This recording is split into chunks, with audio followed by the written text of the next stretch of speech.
The strategic competition with China is one of the themes of this show, and you can't talk strategy without taking stock of your essential resources.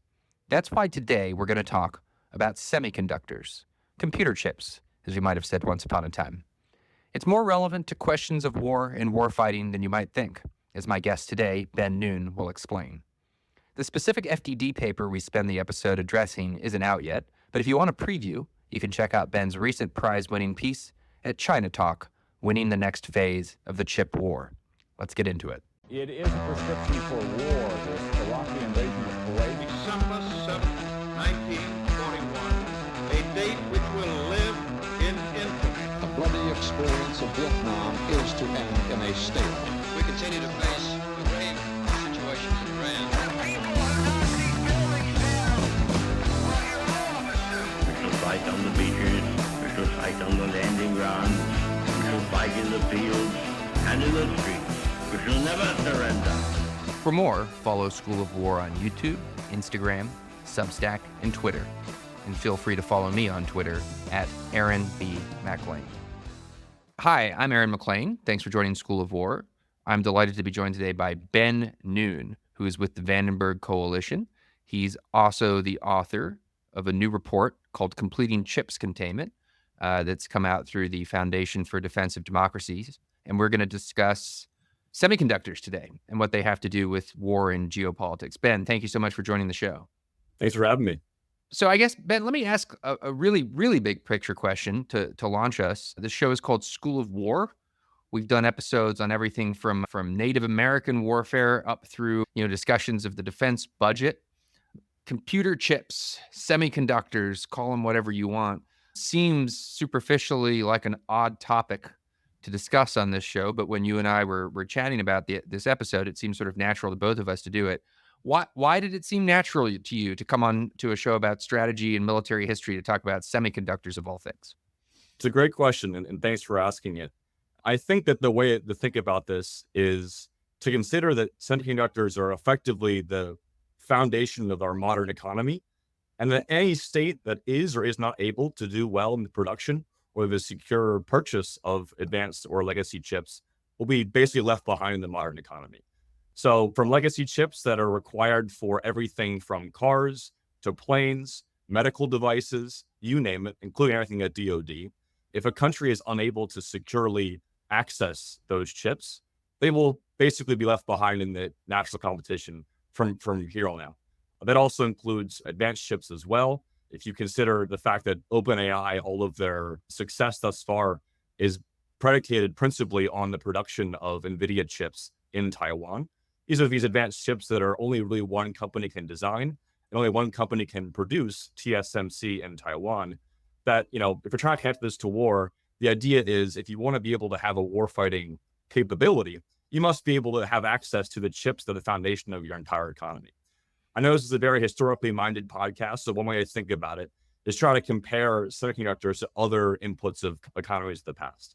So it could be compared very broadly during the Industrial Revolution to steel and iron. So one reason why the British Empire became so, important in the 19th century was because it was the first country to produce at scale steel that could be used on the battlefield immediately thereafter. And that same effect is the case here, where if you don't have access to produce or to purchase these chips securely, you will not be able to use them on the battlefield either. So let's just stick with definitions for a moment and make sure we all understand what we're talking about. So I'm looking around the room that I'm sitting in. I'm speaking into a microphone here. I've got a laptop in front of me. I've got some fancy noise canceling headphones on the table that I've become addicted to, and I don't know how I lived my life before I had them. Elsewhere in the room, there's a TV. There's lights, which I guess the light fixtures themselves and the light bulbs don't have chips in them, but I guess we don't have to go maybe even in the house, but certainly once we get to the grid, there's chips involved in that. So these are all what you're referring to as legacy chips, and they are like just the lifeblood of everything we take for granted, essentially. What's the distinction between, I guess, can I ask like a really dumb question? Like, what are they? What is it that we're talking about, even at the legacy level? And then what are these higher end chips that you talk about? What distinguishes them for these higher end tasks? Yeah, happy to do that. So the distinction between a legacy chip and an advanced chip is a bit imaginary, but The idea is to try to separate between the chips that will become determinative for our economies of the future from here on out that are required for artificial intelligence, quantum computing, and the most advanced weapons, versus the chips that are required for basically everything else. So if you imagine any microelectronic good, like you mentioned, the mic that I'm speaking into, the mic that you're speaking into, they both require legacy node logic and memory chips. These are chips that are, if you go all the way back to the beginning of the information revolution, requires transistors to do these basic computations that are the basis of our modern economy. So what you have to have for all of these goods. What's a transistor? Oh, it's A slow kid in the back of the class, which is me, to be clear, needs to understand what a transistor is. Yeah. So in the 50s or so, the shift from into the information revolution, or sorry, into the information economy, basically allows for the shift into being able to determine when basically electrons can either go or not go, which is allows for bits between zeros and ones to calculate anything, which is, very, very basic, but it expanded out infinitely into what is the entire industrial and information economy today. So to distinguish more, about 80% of all chips in the world require or are legacy chips. That's, like I said, chips for cars, for planes, for microphones, for lights, for everything in our economy, and the rest are advanced chips. And the way you can distinguish them further is by how U.S. policy thus far has been addressing both of them. Now, advanced chips have been on the agenda for Washington and the United States for the past 5 years or so. On a bipartisan basis, both Republicans and Democrats have been worried about China getting a dominant hand in the production of the most advanced chips in the world. Those chips required for artificial intelligence, produced by the likes of SMIC in China and designed by Huawei, Washington's great enemy in China. Those are the advanced chips. And basically since 2018 or so, the United States has been trying to contain China's access to those chips. It began when the Trump administration first sanctioned Huawei in 2019, and then SMIC in 2020. And then it expanded greatly in 2022 when the Biden administration applied these categorical export controls on the most advanced chips, so NVIDIA's and AMD's most advanced chips to China, and the machine tools, these gigantic, very complicated tools that are sold into China to be able to produce the chips themselves. That's the first half of the policy agenda, that being a well-established 4 or 5 years, this idea of trying to stop China from dominating the production of these chips. And that's primarily an export control issue, and one that we've been thinking about for a long time now. The other half of the agenda is on the legacy side. So that side has been mostly untouched by U.S. policy thus far, but it's growing in importance. I can get into that more if you'd like, but just to touch on it quickly, China is preparing itself to be a dominant producer of these legacy chips, which could give it an unacceptable leverage over the U.S. economy in the coming years, which could be exceptionally dangerous for our national and economic security moving forward. So this will be a confession. I've already confessed my technological incompetence. Now I'm going to confess my policy naivete. About 10 years ago, I'd been in the Marine Corps. I came to DC. I was working in different roles, and I eventually joined a Senate staff. Precisely at the time, you talk about these sanctions imposed on Huawei. I found myself right in the middle of that issue, and I was kind of shocked. This is the naive part. I had been, paying attention to China on some level, writing about certain aspects of U.S.-China competition, focused more, I think, on the purely military side of things, maybe to some extent on the diplomatic side or very big picture economic questions. And I was struck when I got to, an element of the U.S. government that was actually in the thick of policy debates, how much those debates really were about chips and tech. And that was the domain in which the most intense aspect of China competition at the time, and maybe we would say today too, was actually occurring. Like that's where serious people were focused. So it was sort of an education for me, and I've obviously paid attention to it since. You talk about these American policy measures with the high-end chips, and we're going to talk about legacy chips in a bit. Presumably, the Trump administration did not wake up one day, followed later by the Biden administration, and say, we need to go to chip war with China. We're responding to something. What has been happening on the Chinese side of this equation? What is the Chinese strategy with regard to chips that finally provoked this American response? Yeah, great question, Aaron. I think that the best way to think about this is to imagine semiconductors as the crown jewel of China's industrial policy strategy. for the past couple of decades. If you look closely enough at all of the supply chains that China has come to dominate over the past 3 decades or so, there comes to be a very simple script that one can find and understand quickly. It begins with China bringing in foreign capital, foreign technology, and foreign talent. And then the idea being to produce multinational firms' goods within China, that being either Teslas or chips or what have you. It doesn't really matter what it is, but in every single industry. Then once that foreign good, or that foreign competitor is inside of China and producing that stuff inside of China, the goal then is to try to spin off a local competitor that is Chinese and based almost entirely on the technology of that foreign company through, just massive IP theft and by copying of industrial practices. And then once you have those competitors inside of China, the goal then is to subsidize and support those firms as much as humanly possible to then annihilate the American or the Western competitor inside of China. Then after they have dominance inside of the Chinese market, the goal then is to try to become the number one player in the world.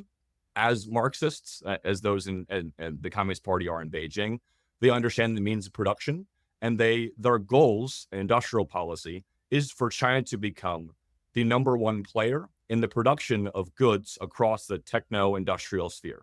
They're trying to become the number one player across every major good they believe will be central to competition in this century. They've done so across multiple different industries. Can name them here: steel, shipbuilding, pharmaceuticals, critical minerals, electric vehicle batteries, solar panels, and now semiconductors, because it is the most important supply chain for the economies of our century, that if they can succeed in becoming the dominant player, either at the advanced or the legacy node, that they will achieve extraordinary benefits, both economically and strategically, over the United States and its allies.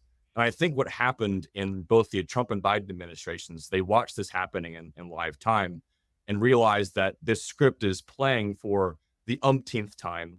And if they were to win in this, the danger would be just so much higher. And they also noticed at the same time that there was an ability that Washington actually had with its allies to try to prevent that from happening again.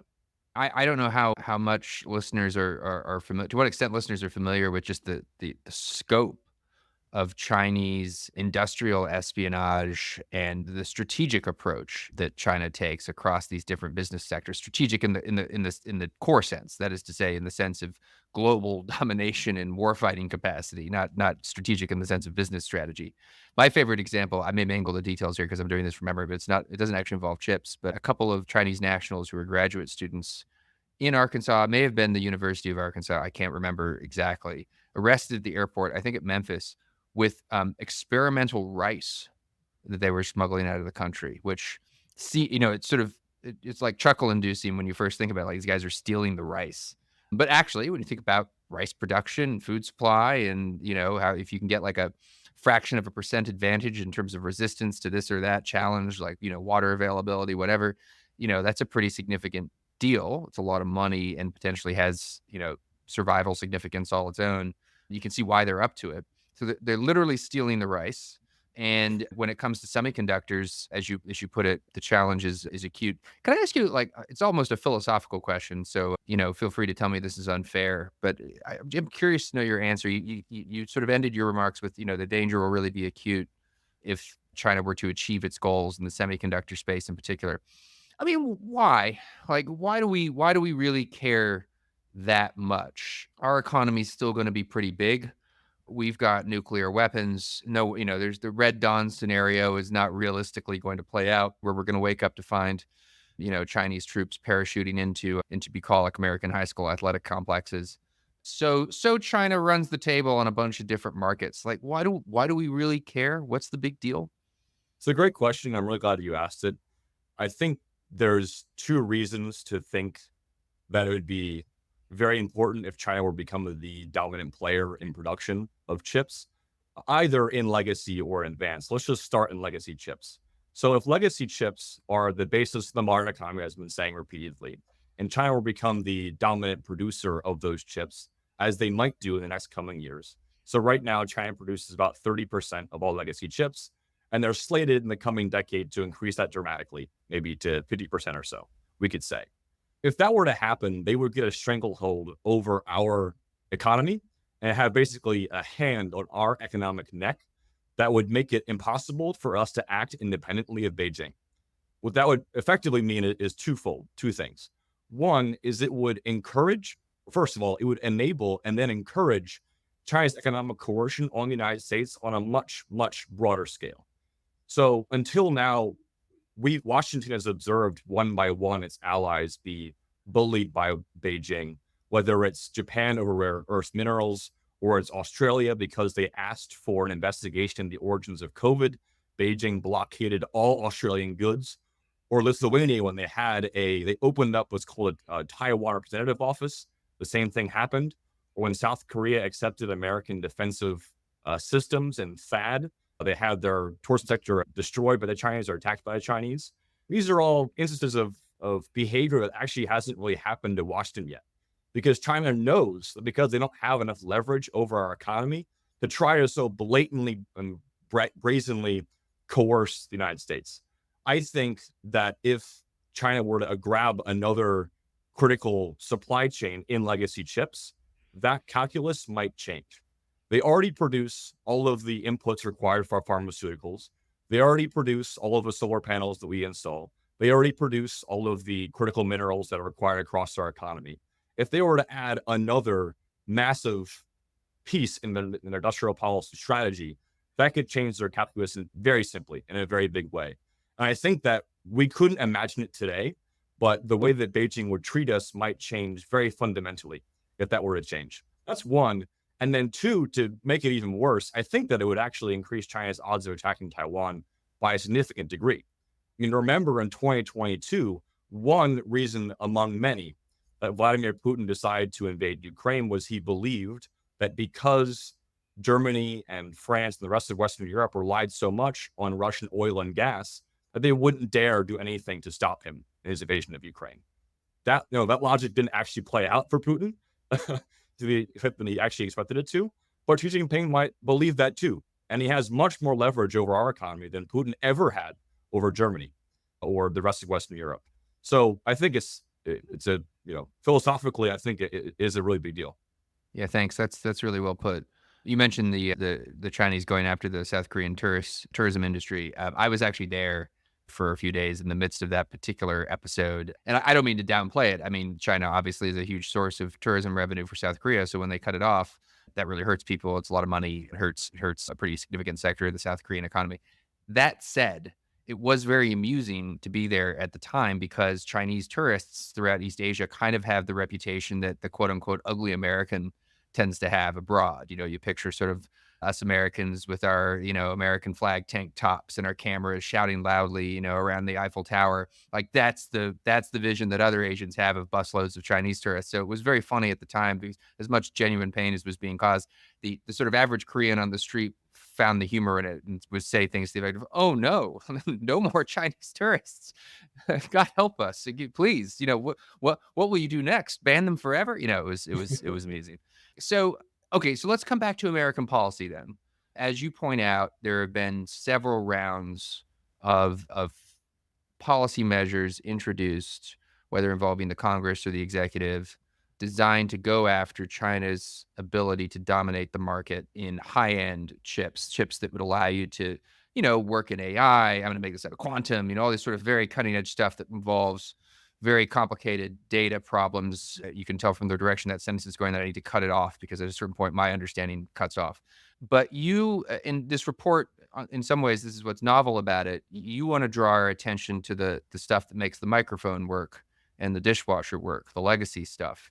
What's next here? What's the new frontier of this competition, and what role do the legacy chips play in it? Yeah, thanks for that. I think what's so different about the legacy chip problem is fundamentally the policy outlook that Washington can take on this issue is totally different than what Washington's be able to do on advanced chips. So on advanced chips, the solution until now, and it probably will be for the future, has been export controls. Because back in 2018, all the way until now, and continuing through on now, China requires foreign technology to make those super advanced chips. Even today, Huawei still uses machine tools that were produced in the United States and in the Netherlands and in Japan to make their super advanced chips. And the agenda there will continue to be, how can we stop China from using our technology to accomplish those goals in advanced chips? On legacy chips, the story is actually very different because China already has technology on a scaled basis to make those chips at home for two reasons. First of all, because China has been, to an eye-watering degree, been stockpiling American and foreign technology to make those chips for the past 3 or 4 years or so. Since 2020, China has been by far the number one purchaser of machine tools and technologies required to make these chips. And that's entirely because they know that at some point we might target those technologies, and therefore it's going to buy as much as they possibly can of it. Month by month, that number actually increases. And right now, for all of the main technology producers required to make chips, China is about half of the entire market for all of those companies. So ASML, the very famous Dutch firm that makes the most exquisite tools required to make advanced chips and legacy chips, that company, half of all of their sales go to China. That's because they bought all of the stuff they already need to make these chips already. That, and also because China's starting to very quickly actually build up a domestic source of those technologies so they can build their own firms to make those chips on their own effectively. The point is also to say that export controls for legacy chips simply wouldn't work.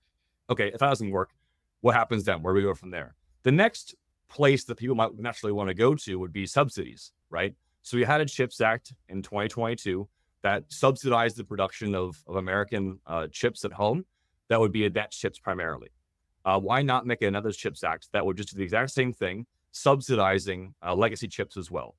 That might be, and probably should be, part of the policy mix here, but alone, it almost certainly wouldn't work.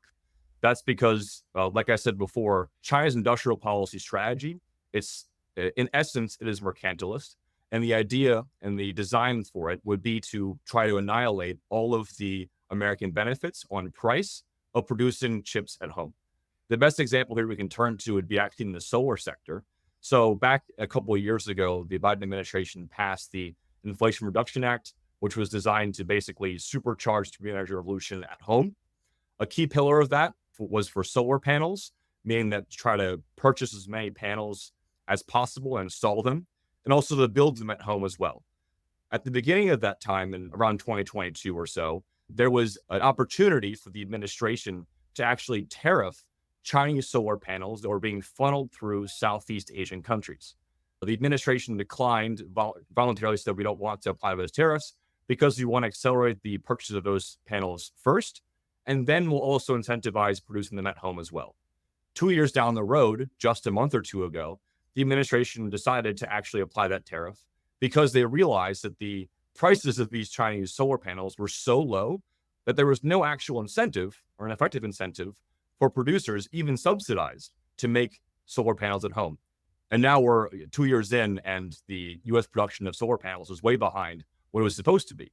The message of that simply is that subsidies alone can't work because China can flood the US market with artificially low-priced goods.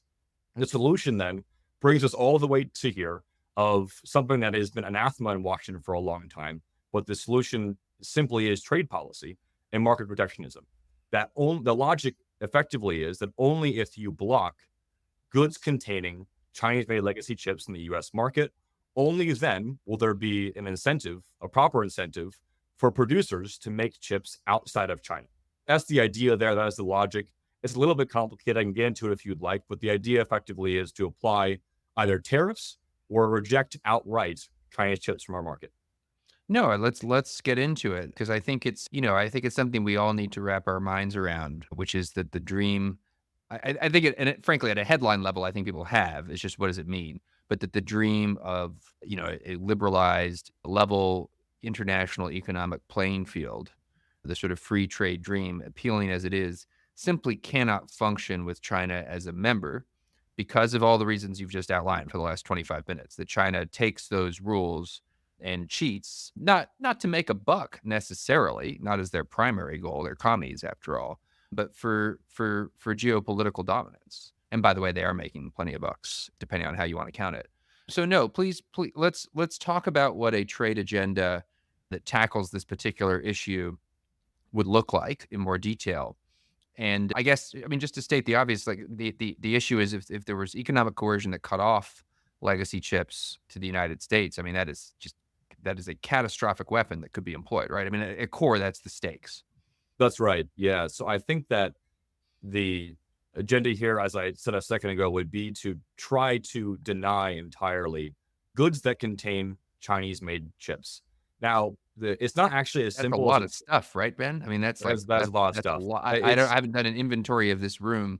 The noise canceling headphones are Apple headphones, so I'm guessing they're implicated. So now you're going after like core McLean interests, core national interests of my day to day life. So please continue.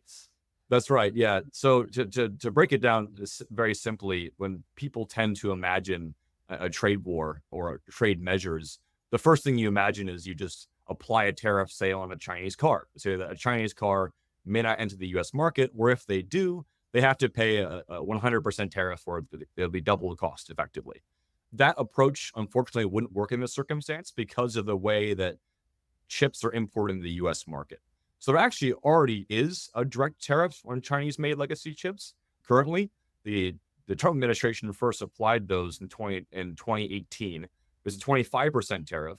Biden actually increased that tariff in May to 50%, but the effect has actually been pretty negligible, at least in the issue we're talking about right now. Because when you import a Chinese chip, it's not as such. You don't go on and just purchase a chip and get shipped here. It comes in a broader good. So think about it this way: when you purchase, a television from China, that might include a Chinese-made chip, whereas in the past it might have included a foreign chip. Now it would include a Chinese-made chip. That would U.S. policy necessarily would have to target those goods as well, or else it simply wouldn't work. The implications of that would certainly be very broad, but in my view, it's better to act on it now than later. As I mentioned, right now, American reliance on Chinese-made chips is negligible, if very, very low, and it's almost has to increase dramatically in the coming years. So why not do it now when it costs almost nothing to do versus doing it in 5 or 10 years when it would cost, the inflationary costs of that would be almost unimaginable to do that. We wouldn't even contemplate doing it. So why not do it now when it costs very little instead of doing it later or not doing it at all? So, last question for you here, Ben, and you sort of addressed it just how you closed this most recent answer, but I want to sort of attack it head on. I could imagine critics of what you've just outlined coming at you in the following way, and I could imagine this coming from the left or the right for that matter. What you're proposing is highly provocative. When we have so much to worry about, we have tensions in the Western Pacific. We've got sort of real hard power, hot war considerations. Why do we want to ratchet up tensions in this particular economic area of competition? Why wouldn't we seek accommodations where we could rather than going to war over things that power, our televisions? What's your response to that? The idea in this is to try to save our skin for later. That when China, in my view, tries to calculate whether or not it will economically coerce a country, it conducts a kind of balance of leverage of how much power economically does China actually have with the other country. And if it hits a certain degree, it might conclude that, yes, we actually can do that. A good example of that is to look at actually a very not very well-known case, but a very important one, is in Micron in China. A couple of years ago, American firm called Micron, which produces memory chips in China, was targeted by Beijing, and their chips were effectively banned across a broad swath of their sector. Basically, anything to do with the Chinese government, you couldn't purchase those chips for. The calculation there wasn't simply that Beijing wanted to say, we don't like an American company and therefore we're going to butt you out. It was based on, in my view, a very hard and very smart calculation of the balance of leverage of how important Micron actually was for Beijing. That means, but my point is that China didn't actually need Micron because they had their competitors in South Korea, Samsung and SK Hynix. The reason why I'm explaining all this is to say that the longer that we wait to do all of this, the more the balance of leverage will tilt more and more in Beijing's favor and against us. And so if we aren't to take these, certainly in the short term, destabilizing measures to try to secure our economic security, that in the longer term, it will have pretty immense consequences for our, security and our relations with China. And I think that it will have a long-term stabilizing effect over the relationship, actually, and not a destabilizing one. Ben Noon, author of Completing Chips Containment, just out from the Foundation for Defense of Democracies. Really, really interesting conversation on a really important topic that people should understand more about than I think on average they do if they want to understand the nature of the competition between the United States and China. Thank you so much for making the time today. Hey, thanks, Aaron. This is a Nebulous Media production. Find us wherever you get your podcasts.